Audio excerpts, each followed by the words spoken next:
All right, here for the daily with Wayne. How you doing? We're just laughing because I can't say the words NQAT.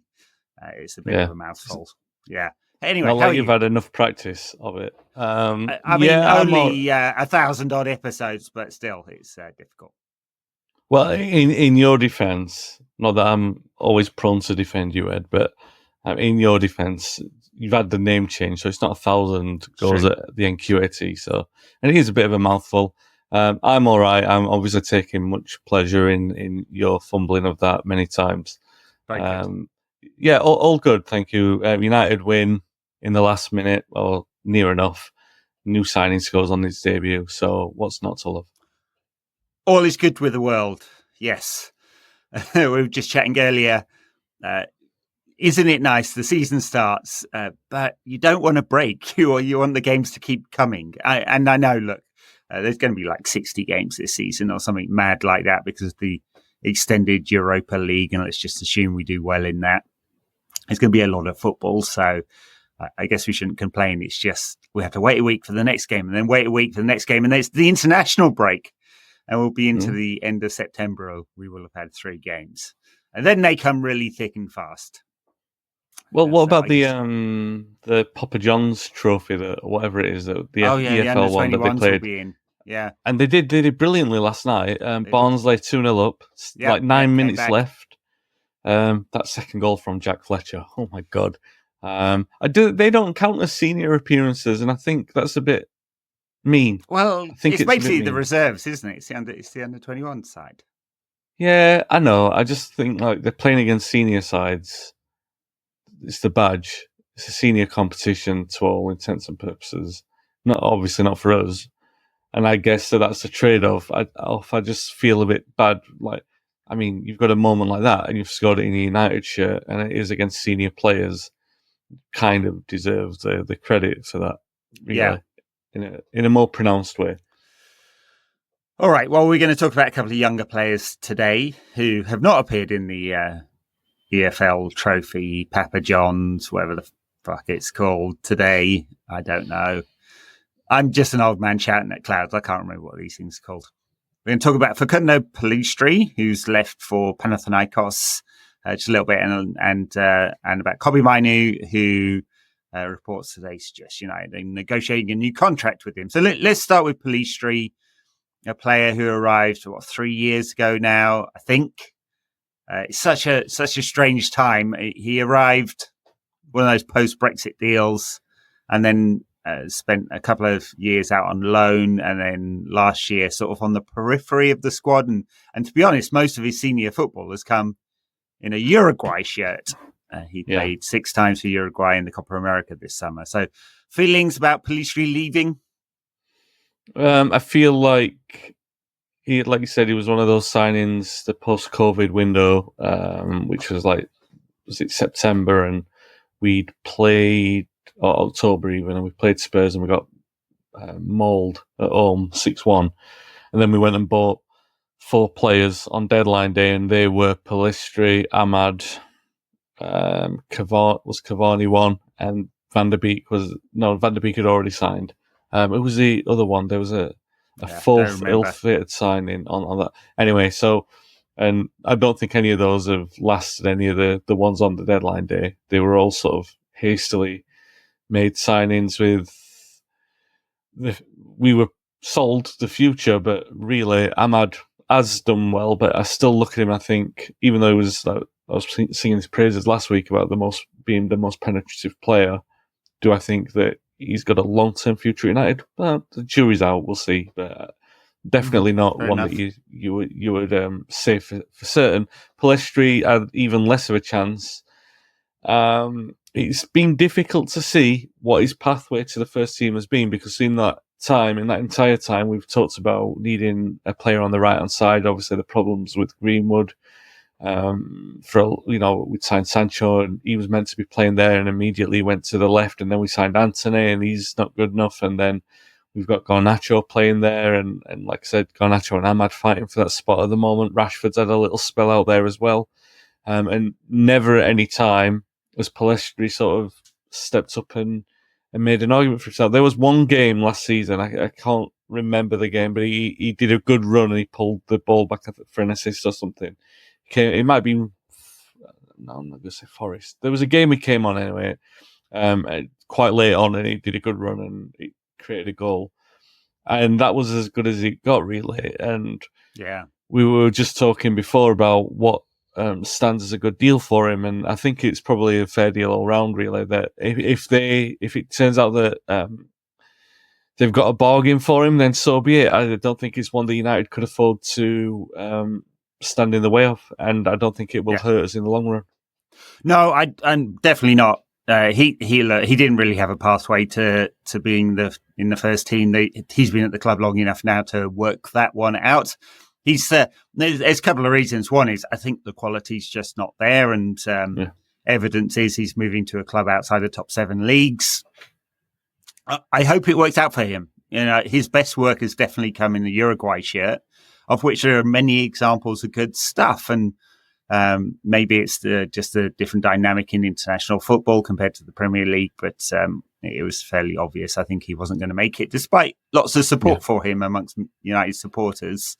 And the other reason, apart from his quality not being good enough, he's just really old-fashioned. He goes on the outside and does stuff that way, and there's a harder place for players like that in the modern game, where inverted wide players or inverted forwards seem to be the trend. That won't always be the case, because teams will work out a way of defending against that, and will come round to at some point to thinking, well, the way to combat a narrow back four with, I don't know, say 4 central defenders across the back line like Arsenal are going to play this season, is to go wide around the outside. So, look, there's place for Pellistri in the game. I hope he does well at Panathinaikos. The deal is something like £5 million plus a sell-on clause, probably fairly hefty sell-on clause, I think. And although it would be good for United as a club if they were able to sell younger players for larger fees. Like, just think about Arsenal this summer. They've sold Emile Smith-Rowe, who hasn't really done anything of note for 2 years, and Eddie Nketiah, who's never done anything of note. And the combined fee is going to be between 60 and 70 million pounds. That is a hell of a revenue stream. I mean, that funds, if they wanted to, which they won't do because it's Arsenal, that would fund £400 million worth of spending this summer. Sure. And City and Chelsea in the past, at least, or especially City, have made a lot of good sales from younger players, and it becomes a fourth revenue stream outside of broadcast sponsorship and match day. So, United aren't there yet. They tend to do these lower deals, but if there's a sell-on clause and it turns out that Pellistri is better than we thought, United will profit down the line. Yeah. And that's fair enough, isn't it? Yeah, the one thing I will say about, because we have talked about United being post sellers of young players, and I've rebutted that with the point of it being a reward for service historically. I will say that you look at those 2 players that you mentioned there, Smith Rowe and Nketiah, and all right, age might play a factor in what I'm about to say, but you look at Scott McTominay, much derided among football fans inside and outside of United, really. But you look at an impact on the Premier League over the last 2 years, and you would say McTominay's has been far more promising than those 2 players you mentioned. And you're looking at fees of £30 million, which Fulham don't want to pay for him, which seems a bit strange considering they were quite happy to pay that amount for Smith Rowe's. All right, he may be more gifted in the traditional sense of the way that you want to talk about a player moving with a football, but more impactful on the game of football over the last 2 years. Unclear. Definitely McTominay, Yeah. No, I think that's a fair comment. And I mean, I think McTominay comes into a slightly different category in that he's an established footballer, experienced footballer. And it took everyone a little time to work out what he was as a footballer. He's been tried at 6 and at 8 and at 10. And what he does brilliantly, the rest of it is a little bit mediocre, let's be honest. But what he does brilliantly is coming late into the box and finishing, and he's a very, very good finisher. And so that means he has a specific place at United. If it's a good United team, is going to be coming off the bench in times of need. There were too many times of need last season. At a mid-rank club, it'll be a starter. But he had a different view of Fulham, and although they're trying to build something and being quite bold, I'd say, in the market, he rightly or wrongly feels his station is above Fulham, and probably rightly, to be fair. But anyway, good luck to Pellistri. Hannibal Mejbri may well find himself in a similar position, I suspect, before the window closes, as I don't think there's much of a pathway for him now that Mount is fit and Mainoo is established. Talking of Mainoo, reports today that a new contract is in the offing, which would be reward, assuming he's on his first professional contract with United, which I think he is. He'll be one of the lowest paid players in the squad. Yeah. And this will be reward for all his good work at the back end, last 6 months of last season and for England, and established himself as one of the first names on the team sheet. Yeah, I'm usually not a big fan. I know I've waffled on about this before, about rewarding players for short bursts of form. However, Kobbie looks like the real deal. It's very difficult to do what he's done. I'm speaking specifically, if an example comes to mind, I'm thinking of Rashford being rewarded with, I think, 2 contracts at times when his form was good, but not. You were still waiting to see if it was indicative consistent. Of the bigger picture. Whereas with Mainoo, I don't feel you got that to worry about. I think, all right, there's definite improvements to be made in there. He's a rough diamond at the moment, but there's so much that he's already polished and does shine. He has so much control in that Manchester United midfield that as a serial Champions League winner and our best player, Bruno Fernandes, in there, but he adds so much to that he's worthy of what he's going to be rewarded with, for sure. The issue that we've got is how strong that reward is, basically. Yeah.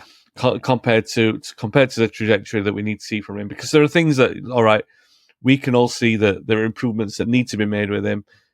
This will be a season of adding those things to him. And the thing for me where I look at him, Ed, is not so much that I'm worried about that. It's more exciting at this point, because I think there's improvements to be made. How good is he going to be when he's better than what he is? That's the exciting thing, really. I know, that's totally fair. And of course, there's a scenario in which he doesn't improve. I just don't. Yeah. I don't believe that's going to be the case with him. He seems so focused, and he apparently, obviously, I don't know him, but apparently he takes coaching really well. Ten Hag said last season they were pushing him really hard to just take more responsibility in the game that he was coasting through under-21s games.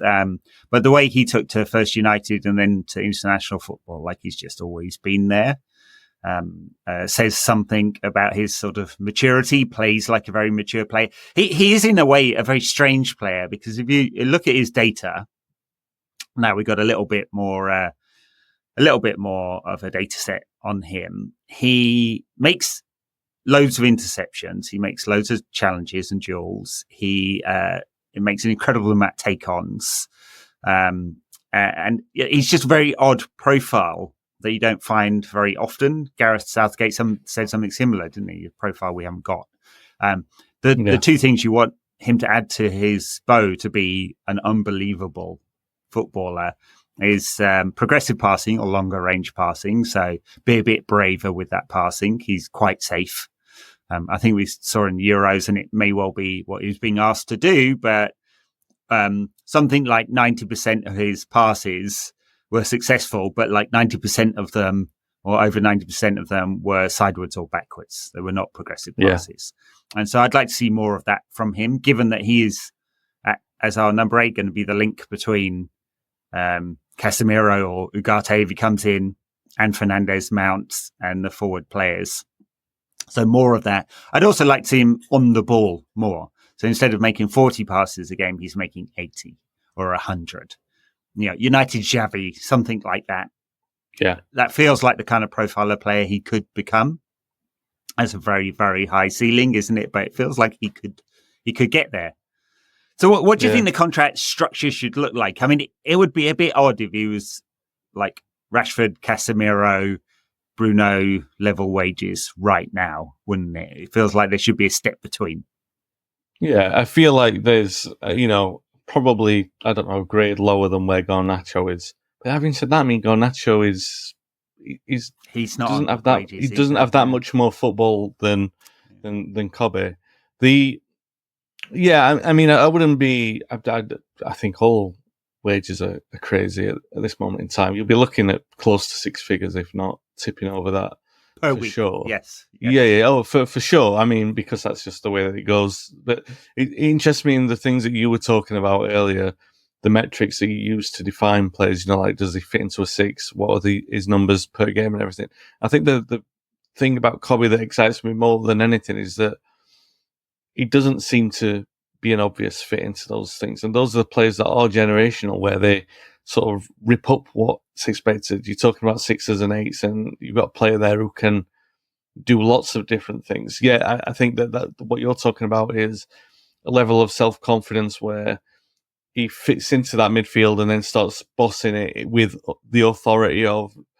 And I think that will probably come, and some people might not even like it when he does come, because they'll say you get too big for his boots or something.